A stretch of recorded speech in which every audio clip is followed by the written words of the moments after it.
Alright everybody, so today we're doing a little different one. We're going to be changing out the engine air filter. As you can see there's the part number for the Motorcraft engine air filter. I actually picked this one up on Amazon. It was like open box or what have you, saved a couple bucks, whatever. It wasn't too expensive. I'll probably post a link or screenshot in the video, but anyways, I wanted to showcase for y'all the mileage.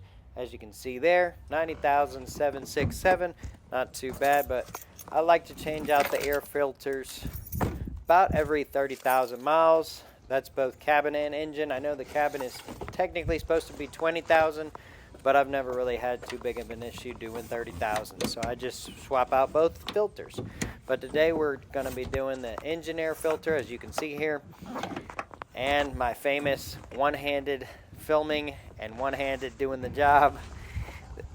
Like I said in my last video, this isn't any professional videography, but it does showcase, I think, well enough how easy it is to change the engine air filter. So don't ever pay dealer prices or shop prices.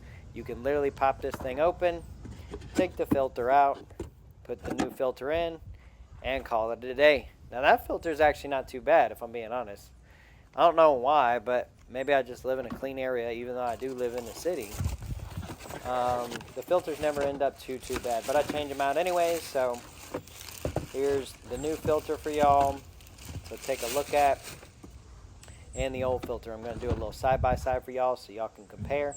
As you can see there, it looks like really one side of the filter gets dirtier than the other. I don't really know why that is. But anyways, we're going to drop this thing in here and get this show on the road. And this is pretty much the whole job right there, y'all. I mean, it's really that easy. Just make sure your filter's in there nice and snug. Give it a couple taps for good measure. That thing ain't going nowhere. And make sure you clip it in on the back side. On the back, it's a couple clips. And then on the front, it just clips on each side. And you're essentially good to go. So yeah, that's basically the whole job. Doesn't take too much effort. Go ahead and make sure you dispose of your garbage. Again, there's the part number and all that. Good stuff. Not too bad. You can find it on Amazon pretty cheap. There's nothing much to it. Just drop in the new filter, take out the old one, and dispose of it. So there you go. Hope y'all enjoyed the video today. If you did, do me a favor and hit that like button on your way out. Really appreciate that very much, and I appreciate all of y'all. Be sure to subscribe to the channel. And with all that being said, till next time, we'll see y'all.